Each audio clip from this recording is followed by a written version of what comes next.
Hola a todos, bienvenidos a Elemental, su club de aprendizaje. Mi nombre es Pedro y estoy acá con Santiago. Hola. Y esta semana vamos a seguir con nuestra discusión de El elemento de Ken Robinson, que vamos recordando un poco de ese libro, era cómo teníamos que encontrar aquella cosa que éramos buenos y nos gustaba hacer. Y cómo esa idea de el elemento se traducía tanto a los problemas desde la educación a las cosas que hacemos en el día a día. Y para eso el autor lo dividió en 11 capítulos. La semana pasada vimos del 1 al 6. Hoy día vamos a ver del 7 al 11 y quizás ver un poco el prólogo. Quizás. Epílogo. Un prólogo antes, el epílogo al final. Cada día se aprende algo nuevo. Para aquellos que quieran escuchar sobre la biografía del autor, los invitamos a escuchar el episodio anterior. Y ahora sí, partamos con el capítulo 7 y siguientes. La primera idea fuerte de esta segunda parte es el tema de la suerte. Específicamente, como la suerte es algo que se construye, ya que a todos nos pasan cosas buenas y malas. Y se construye a propósito de la actitud que tomamos frente a la vida. Claro, un poco de si shit happens, tú tienes que hacer algo proactivo al respecto, porque eso te va a traer más fortuna. Y me gustó mucho esta parte que fuera práctica y que citaba a otro autor que había hecho un estudio de cuáles eran las características comunes de las personas que todos las miramos y decimos, oh, esta persona es afortunada, o incluso las personas se auto-identifican como afortunadas. El autor que citaba, Ken Robinson, se llama Richard Wiseman, que identificaba 4 grandes principios que caracterizaban a las personas afortunadas. Desde aquellas que eran capaces de crear oportunidades y actuar de acuerdo con esas oportunidades, a otra segunda característica, ser muy efectivas a la hora de prestar atención a la intuición y de realizar trabajos concebidos para estimular sus habilidades intuitivas, como por ejemplo la meditación. Además de que tienen suerte, esperan tener suerte, que genera una especie como de profecía autocumplida con la suerte. Y finalmente, la actitud que tenían estas personas frente a la mala suerte la transformaba en buena suerte. Y yo creo que lo que más me llamó la atención de esta idea era que está en nuestra propia mente y nuestra propia percepción de los hechos la posibilidad de tener buena suerte. Y también hay un tema que no lo toca mucho acá, pero que aún así ocurre, que cuando piensas que tienes mala suerte y actúas bajo esos instintos, fomentas tu mala suerte, o fomentas tus malas actitudes, por lo tanto, peores cosas te pasan. Es como, de hecho, el otro día estaba viendo en internet Karma Compilations, que básicamente eran videos de gente grabando en la calle, cosas por el estilo, donde el karma había actuado de forma inmediata. Una persona patea a un perro y por eso se cae a una alcantarilla. Ese fue genial. Pero el punto es, cuando vas enojado, vas con mucha negatividad, lo proyectas. Y la otra gente va a ver eso y va a actuar acorde a lo que estás proyectando. Sí, y esa proyección te transforma en una profecía autocumplida. Que lo que tú dices me da la impresión que es la idea opuesta y complementaria de la que establece el autor de decir, estas personas piensan que tienen buena fortuna y por lo tanto terminan creando situaciones de buena fortuna. Me parece que lo mismo aplica, como tú muy bien dices, de manera inversa. Es decir, si tú andas considerando que cosas malas te van a suceder, te van a suceder. Y también ocurre que si tú crees que tienes el control sobre tu vida, o que crees que tus acciones determinan tus consecuencias, vas a actuar sobre ellas. Si tú crees que estudiando vas a obtener buenos resultados, vas a estudiar. Si crees que no importa cuánto estudies, vas a obtener malos resultados, no vas a estudiar tan bien. E incluso, si te va mal en una prueba habiendo estudiado mucho, otra capacidad muy importante de las personas afortunadas, según este autor Richard Wiseman, es la posibilidad de reelaborar estas vivencias. De ser capaz de mirar la situación que va mal según lo que tú habías planeado y convertirla en algo beneficioso. Por ejemplo, darte la oportunidad de la segunda vez que rindes un ramo universitario de ser el mejor de la sección. Yo no tuve la oportunidad de fallar alguna vez un ramo, pero... Yo tuve varias. Tú tuviste varias. Pero si eres capaz de ver la segunda oportunidad como una profundización de esa materia, puede ser beneficioso. Sí. Y varios ejemplos acá eran geniales. A mí me gustó en especial el de la autora de... ¿cómo era? Fear and Do It Anyway. Sí. ¿Así era el nombre del título? No. Creo era similar, era como... Aunque tengas miedo, hazlo de todas formas. Sí, sí. Que ella en un momento entró a un edificio, pero Muy buena. entró a recursos humanos como preguntando si podía tomar un curso o algo. Y ahí le preguntan como, ¿qué viene a hacer acá? No, vengo a ofrecer hacer un curso sobre miedo. Y ella decía a la entrevista, no sé por qué hice eso, no sé por qué dije eso, pero me comprometí a hacer algo para lo cual no tenía ninguna preparación. Y lo terminó haciendo de manera masiva y terminó sacando un libro a ese respecto. Y también decía, creí que solo tenía material para una semana de 12 y cada semana iba descubriendo que tenía otras cosas que decir. Literalmente improvisó todo. Es impresionante, me recuerda a Phil Knight, el creador de Nike, que aquellos que nos escuchan pueden escuchar en otro... Aquellos que nos escuchan pueden escuchar, muy bien, tautologísimo. Ya. Aquellos que nos oyen pueden escuchar en otro episodio anterior, de aparecer frente al proveedor sin tener una empresa y decir que la tienes. Creaste tu suerte. Otra idea muy fuerte que venía a continuación de esta en el libro era la importancia de los mentores, Es decir, estas personas que te encausan a encontrar tu elemento. Y acá lo explicaba mucho, no solo de el mentor como joven Padawan, te voy a enseñar todo lo que necesitas saber sobre la fuerza, sino es una persona que en tu vida va a ser capaz de identificar tus fortalezas y debilidades y te va a encauzar de manera que tú encuentres tu elemento. Sí, como... Yo lo vi mucho, si lo tuviese que hacer como metafórico, una especie de... como represa que es capaz de tomar el cauce del río, ponerlo en un lugar y darle la fuerza suficiente para generar algo. Esta metáfora se me acaba de ocurrir, pero creo que fue lo que me dio a entender el autor a través de este capítulo. Y acá en particular, él habla de cómo hay mentores que nos acompañan toda la vida, que también esos mentores pueden ser personas mayores a nosotros o también pueden ser contemporáneos. E incluso pueden ser autores, es como personas que uno admira simplemente. Como, por ejemplo, yo he escuchado mucho que George R.R. Martin, el autor de Game of Thrones, era fanático del Señor de los Anillos y de Tolkien. Y que esa fue una de sus inspiraciones para después crear su propia fantasía medieval. Que es nada que ver al Señor de los Anillos. Pero Martin admiraba la atención al detalle al crear el mundo que tenía Tolkien. Y se traduce en su obra. También el autor detalla ciertos papeles que pueden tomar estos, o ciertos roles tal vez, Sí. que pueden tomar estos mentores.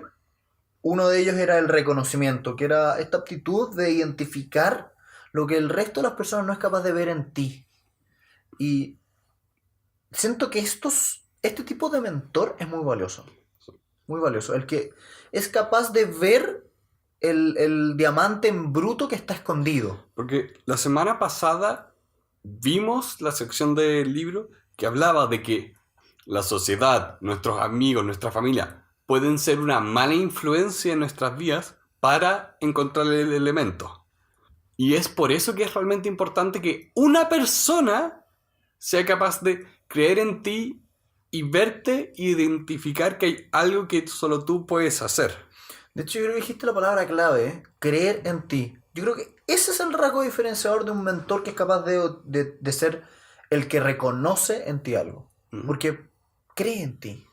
Y no me ha pasado personalmente que el descubrimiento de mi elemento haya sido externo, tuve la fortuna de encontrarlo por mí mismo, pero creo en algunos casos muy concretos haber no sido yo el mentor, pero haber sido capaz de identificar en otras personas ciertas cosas.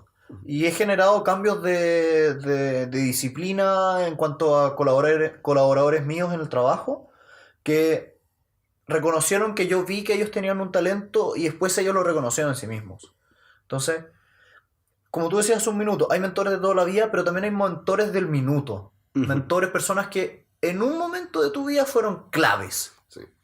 Para mí fue clave mi profesor de recursos humanos, que por un lado fue en su clase donde descubrí tanto el video de Ken Robinson como todo lo que era la RSA, que se tradujo a podcast, que se tradujo a libros, que se tradujo a aprender. Entonces tradujo a hoy. A hoy. Y también dentro de su clase él tenía muy buena metodología que a mí me motivó mucho a hacerlo muy muy bien. Y para el final de el segundo curso con él, yo era de, no sé si las mejores notas, porque mi nota individual no eran las mejores, pero sí fuimos el segundo mejor grupo de 10, porque también había varios trabajos en equipo.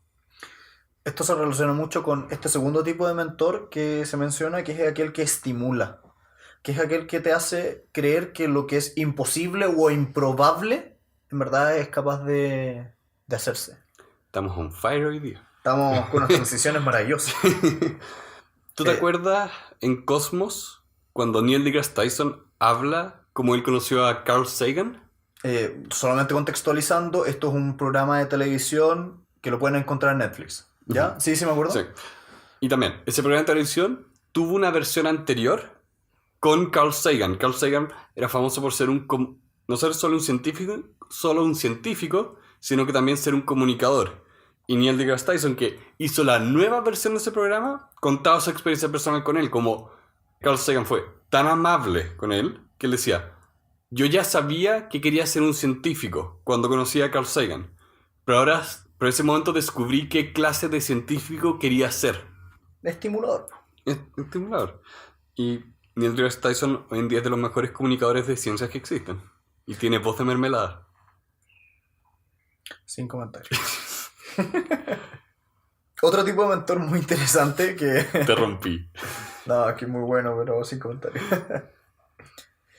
Otra idea muy interesante respecto a los mentores es aquel que es capaz de facilitar. Es decir, que te enseña técnicas, te da consejos, te encausa ya como en la práctica. Uh-huh. Aquel que te abre la puerta. Yo he tenido profesores que han funcionado así para mí, que me han abierto la oportunidad de yo después ser profesor, propiamente tal. Uh-huh. Porque los profesores universitarios en Chile muchas veces se tiene que llegar a través de otra persona que te recomiende. Por lo tanto, para mí he tenido ciertas personas que han funcionado de esa forma. Y por último, la cuarta cualidad que tiene que tener un mentor es exigir. Que realmente te lleva al siguiente nivel de desempeño, sea lo que sea que hagas.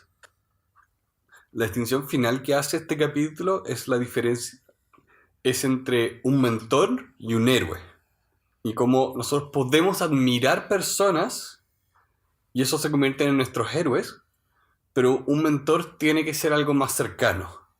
Tiene que ser algo más que... algo que cumpla con todas estas cualidades, porque un héroe nos puede inspirar.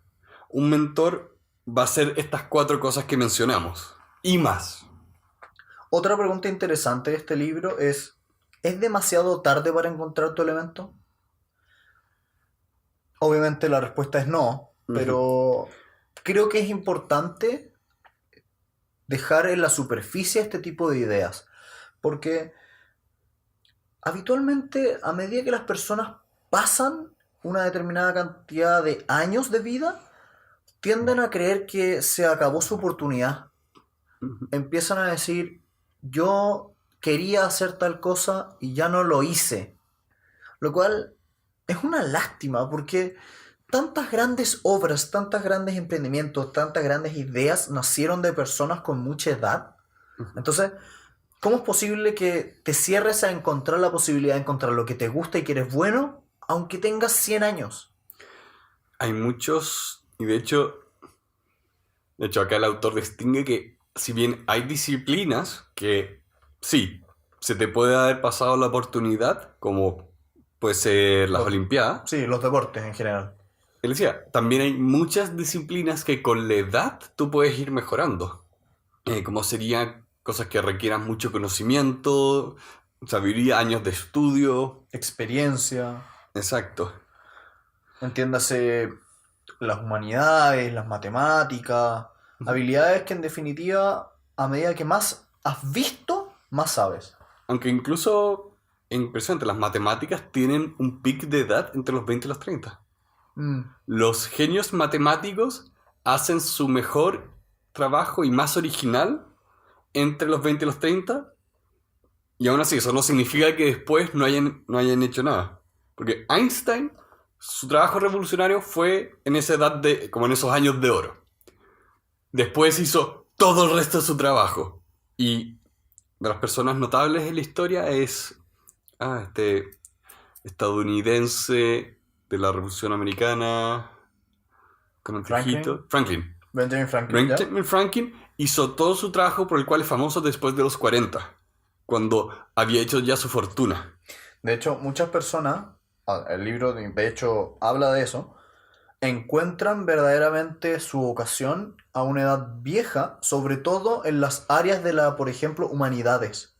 Ujú. Y es bastante bueno para nosotros, que somos humanistas. Yo no soy, ya, me gustan las matemáticas, he hecho muchas clases de álgebra y todo lo que tú quieras.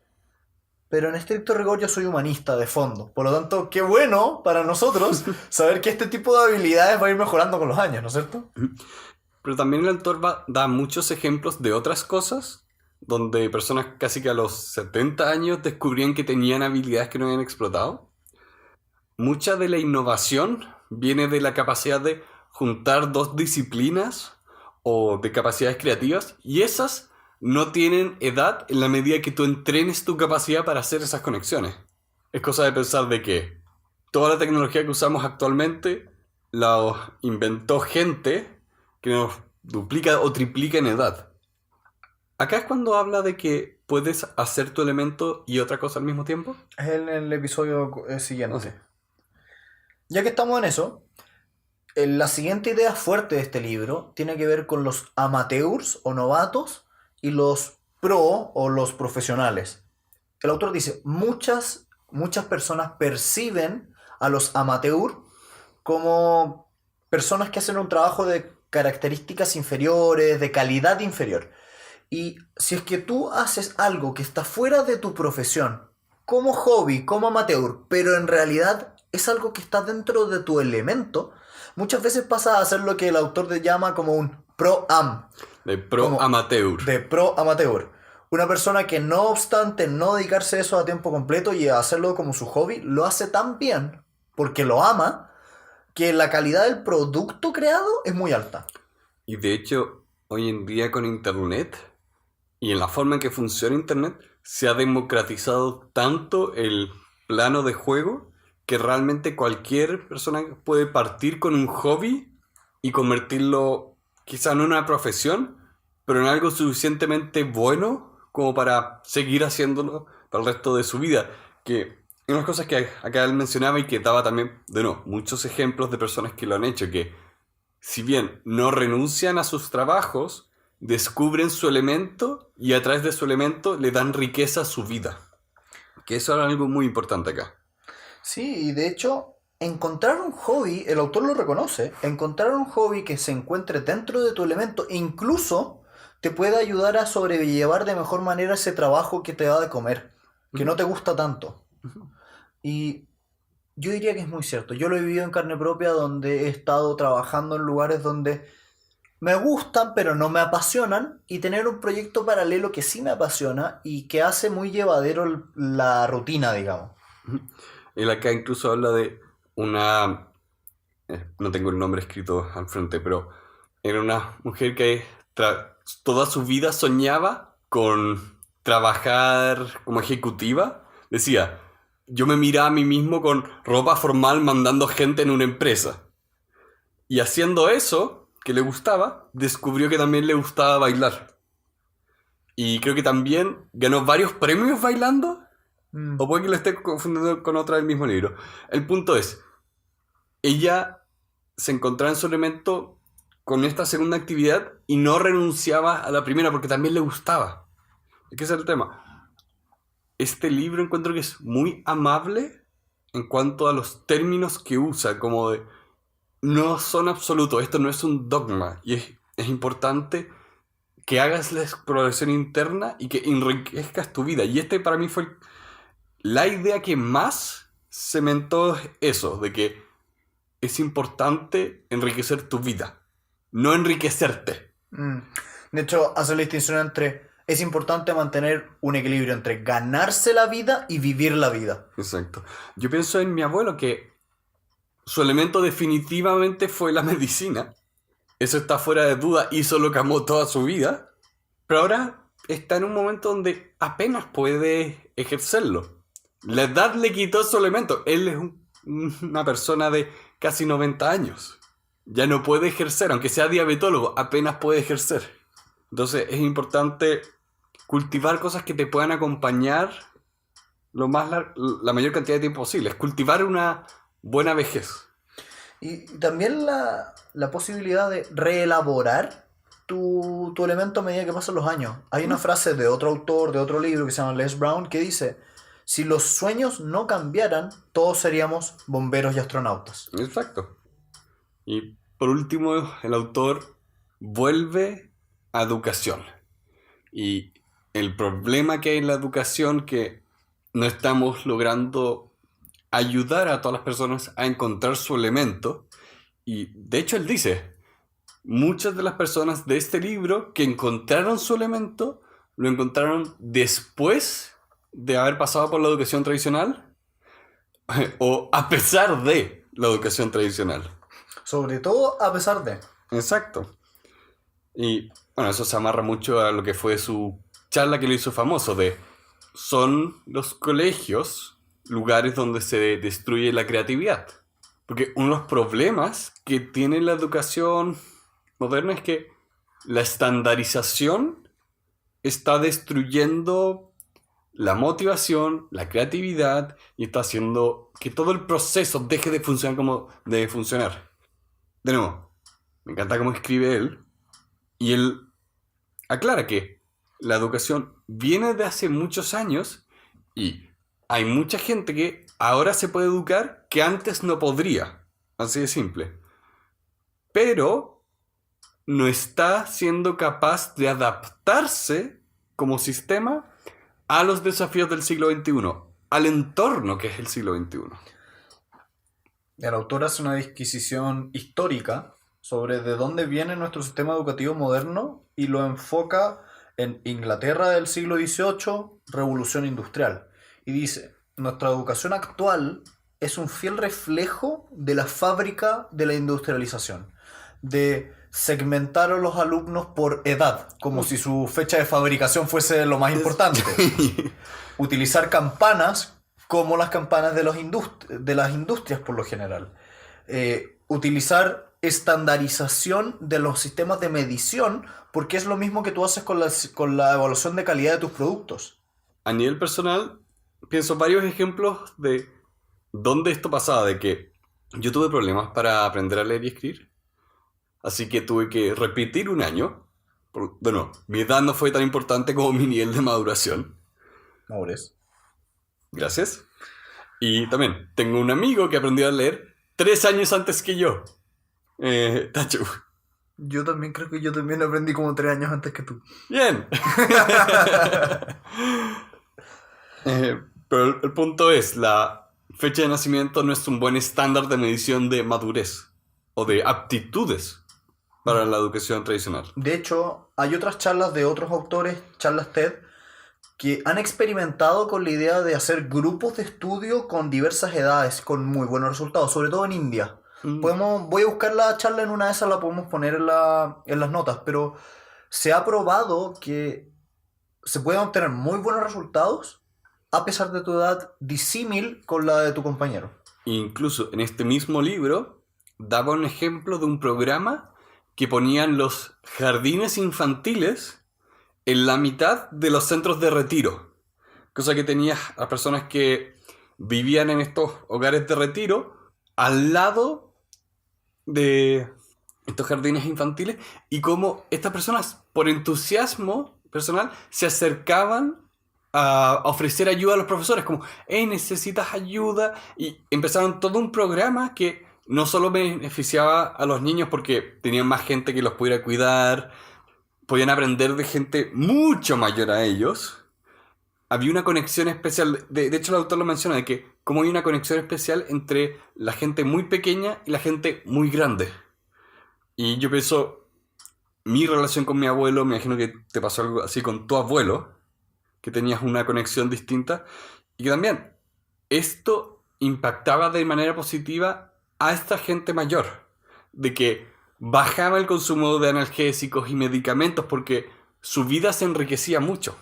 Me pareció muy buena esa anécdota porque demuestra que varios puntos del libro. Ujú. Uno de ellos que se me viene al tiro a la mente, de tu elemento no tiene que estar determinado por tu edad y puedes reelaborar ese elemento. Ujú.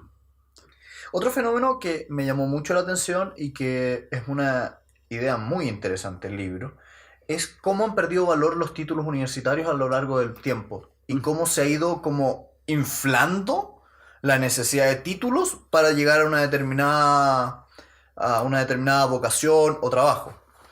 Como el autor decía, cuando yo era joven, porque el autor tiene más de 60 años, cuando yo era joven, tener un título universitario era sinónimo de tener un buen trabajo.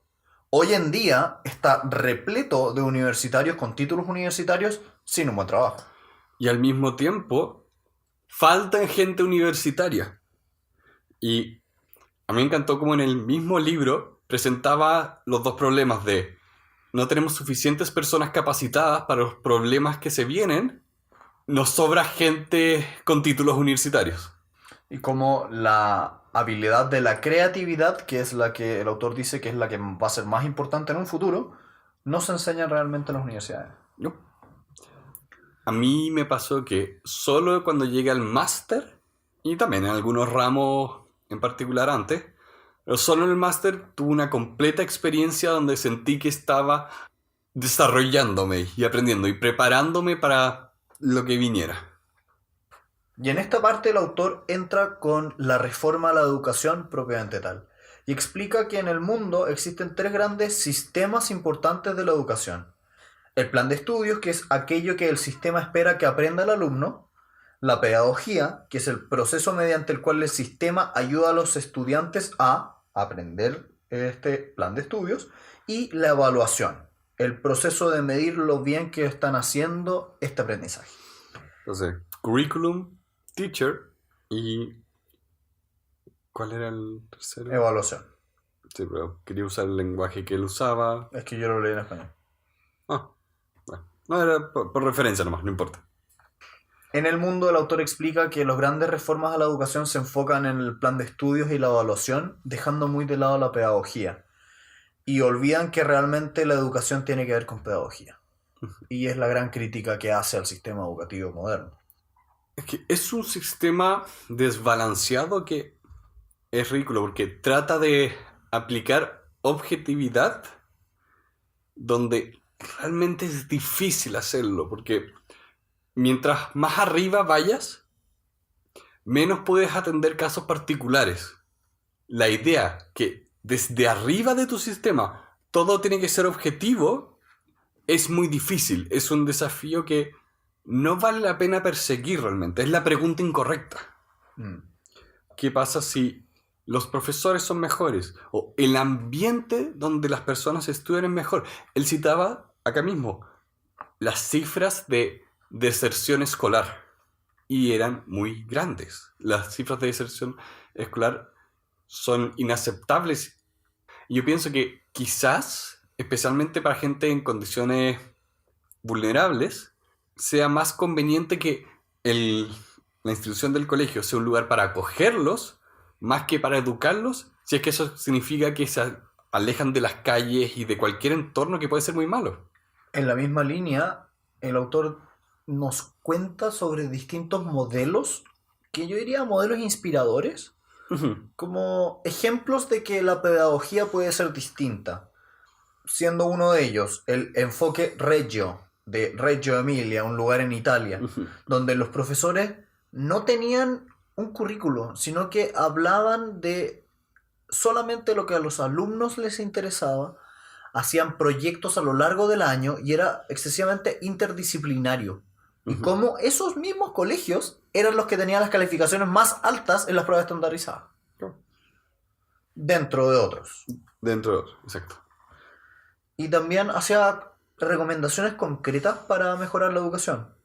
Por ejemplo, suprimir completamente la actual jerarquía de las asignaturas. Esta idea de que las matemáticas y las humanidades están en un lugar más alto que las artes y que dentro de las propias artes las artes visuales y musicales son superiores a la danza y el teatro, Ah, por ejemplo. por ejemplo, y de hecho, él menciona que el punto de eliminar esa jerarquía es que al momento de hablar del plan de estudio, no vamos a cometer el error de eliminar ciertas áreas en favor de otras. Como actualmente se favorece a matemática pura y lenguaje puro, se disminuye el valor de todo lo demás, por lo tanto, en muchos lugares eliminan simplemente todos los cursos que no están bien ubicados en la jerarquía. El plan de estudio, la idea es que sea personalizado. La idea es que suprimamos la idea de que existen asignaturas separadas, de que las áreas del saber son completamente diferentes de las otras y de que los seres humanos busquen en este multidisciplinario mundo aquello que lo es más propio o más cercano al elemento. Exacto. Y un tema acá para ir cerrando esta idea que creo que es importante mencionar que cuando nos preocupamos en la evaluación, hay que preocuparse también que sea la evaluación correcta y él lo dice. Es importante efectivamente evaluar que los alumnos estén aprendiendo. Lo que no puede pasar es lo que está pasando ahora, que la evaluación es un fin en sí mismo, por lo que tú no vas a aprender, vas a prepararte para la prueba. Tú empiezas a trabajar enfocado en la prueba y no lo que la prueba se supone que quiere evaluar o que quiere que aprendas. Sería como que en el fútbol se enseñe a engañar al árbitro para que te cobre penales a favor. No es el punto de lo que estamos haciendo, pero tiene tanto peso e importancia que es en lo que nos vamos a enfocar. El futuro de la educación está no en estandarizar, sino en personalizar. Ujú. No en hacer pruebas iguales para todos. Exacto. Y efectivamente explotar las diversas habilidades que tenemos. Y con eso llegamos al epílogo, que a mi parecer es un poquitito débil, un poquitito blando. Sentí que repetía ciertas ideas, pero no tenía un llamado a la acción tan claro. Encontré débil este epílogo. No sé qué te pareció a ti. Mm, Por ejemplo, ¿qué idea rescataste del epílogo? es que no lo vi como una conclusión del libro. Para mí fue... Eso estaba en la parte anterior. Si puedo pensar en una película, la tercera película del Señor de los Anillos tiene 15 minutos de final. El clímax está antes. Esos 15 minutos son solo para cerrar todo. Acá, en este libro, para mí fue mis 15 minutos de ver cosas que no cabían acá, pero que son importantes y que se extienden un poco de lo que ya dije. Pero por eso, sentí que era agregar un poco más por ahí por allá del contenido del libro, pero derechamente yo lo podría haber sacado y quedaba igualmente bueno el libro. A mí me dio esa Sí, impresión. sí, lo podría sacar. Personalmente no lo sacaría porque, de nuevo, son cosas que se van extendiendo de lo anterior. Agrado. ¿Ah? ¿Me gusta el libro? ¿Te gustó el libro? Sí. Si no se notó, lo reitero. Si tuvieras que ponerle una nota, del 1 al 10. Mi tema siempre fue acá de un 9 o un 10. No estaba seguro del 10, pero viendo cómo el libro partió con educación, después tuvo en el centro todo este pedazo de que era los beneficios del elemento como forma de vivir, y cómo termina de nuevo en educación y conecta todo. Creo que quiero premiar esa forma de escribir, quiero premiar la gentileza con la que encuentro que este libro presenta sus ideas, que es crítico, es muy crítico con ciertas cosas, pero no es dogmático con sus propias ideas. Entiende que muchas cosas tienen contraste, que hay gente que no tiene los problemas que otros pueden tener. Y quiere también ayudar a esas personas, quiere ayudar incluso a las personas que no tienen ningún problema.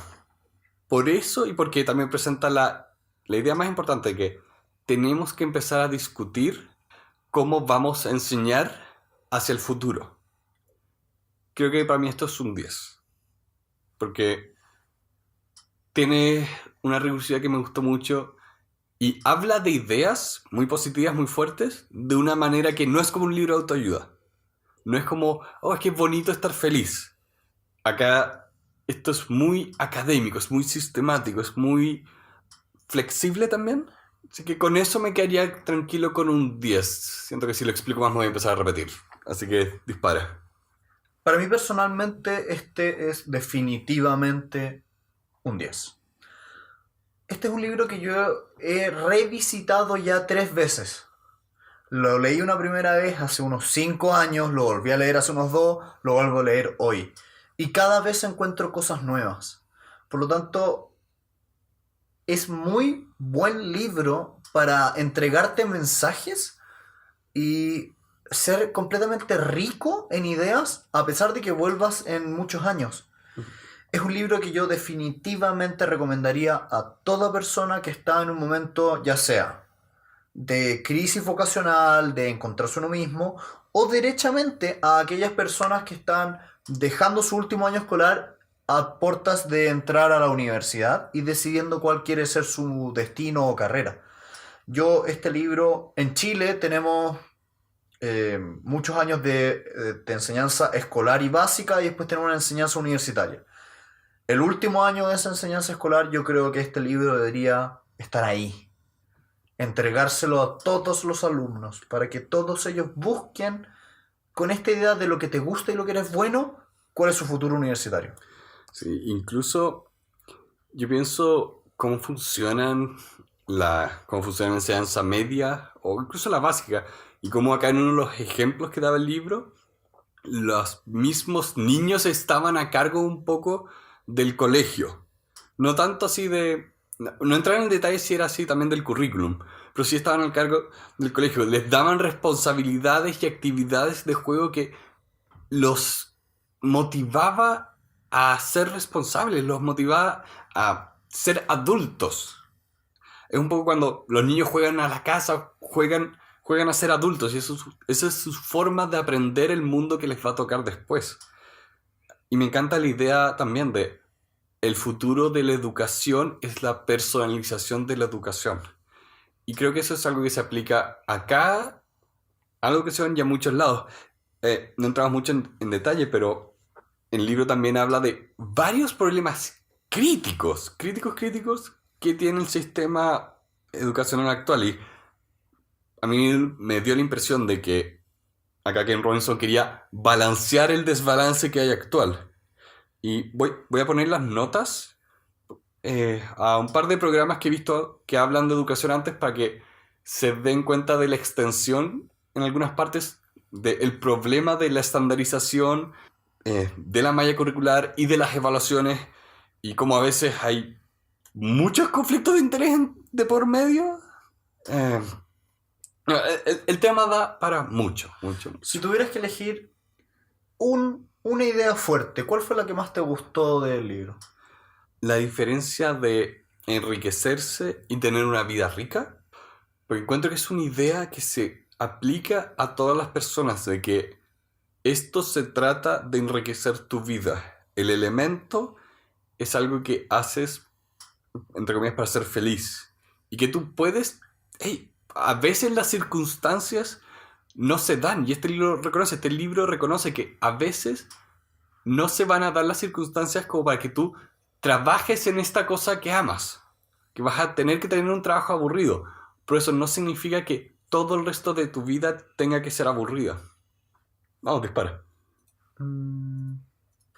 Las ideas que a mí más me gustaron se relacionan con la revolución en la enseñanza y sobre todo con la idea de que la estandarización no es positiva, que es importante empoderar a profesores motivados, con ganas de crear algo nuevo, y que en la personalización está el futuro. Sí. Yo creo que esas fueron las ideas que a mí me llamaron mucho la atención en esta tercera lectura, porque como te decía, la primera vez que lo leí me dijo algunas cosas, la segunda me dijo otras, y hoy me dice una tercera idea.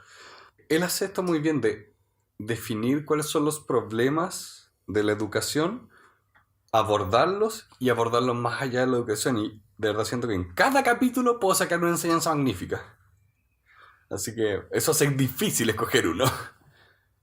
Lo que lo hace un muy buen libro. Y con eso vamos a dar por terminado la sesión de esta semana. Muchas gracias de nuevo por acompañarnos. Santiago, ¿tienes algo que decir? Por favor, todos aquellos que nos escuchan, compartan con sus amigos. Estamos intentando crear un espacio de difusión de ideas. Por lo tanto, si ustedes tienen algún conocido que le puede interesar algo de lo que estamos comentando, difundan la idea. Difundan nuestro podcast. Compartan el placer por la lectura que todos tenemos. Exacto. Solo me queda desearles una muy buena semana. Cuídense allá afuera, estén muy bien y espero tenerlos de vuelta la próxima semana. Muchas gracias a todos por acompañarnos una vez más en este club de aprendizaje. Para estar al día pueden seguirnos en las 3 redes sociales, Facebook, Instagram y Twitter, donde podrán encontrar noticias y citas a los libros que leemos.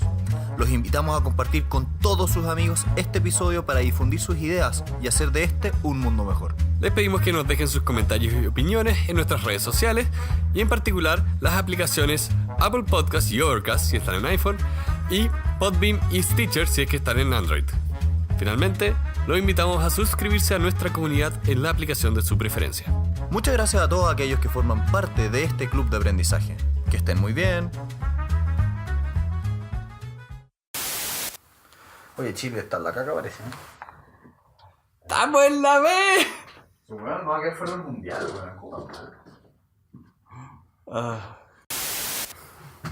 Entonces, me gusta mucho cómo queda acá esto. A ver, ¿en cuánto estoy hablando? A ver, ¿en cuánto estoy hablando? Esto está más bajo.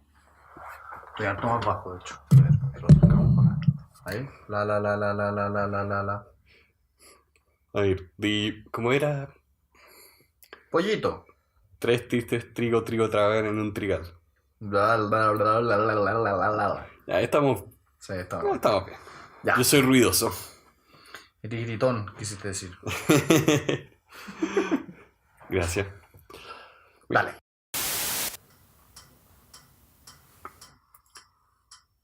¿Cuánto se demora en partir? ¿Quieres cortarlo? ¿Tienes dónde cortarlo? Es que es la calefacción, a ver. Sí, porque tiene que tener una llave a ese lado. A ver, pero voy a ver si puedo apagar la calefacción. ¡Uy, Pedro! ¿Qué? Se me cayó el té. ¿Piensas antes de hablar? Sigamos. Puede ser súper bueno eso. Eso es súper bueno. Y tú no digas fundamentalmente cada 3 minutos. Exacto. Es divertido encontrar como las muletillas y escuchar bien lo mal que hablamos a veces. Sí, ayuda mucho escucharse uno mismo. Sí. Dale, ya apartamos. Partamos.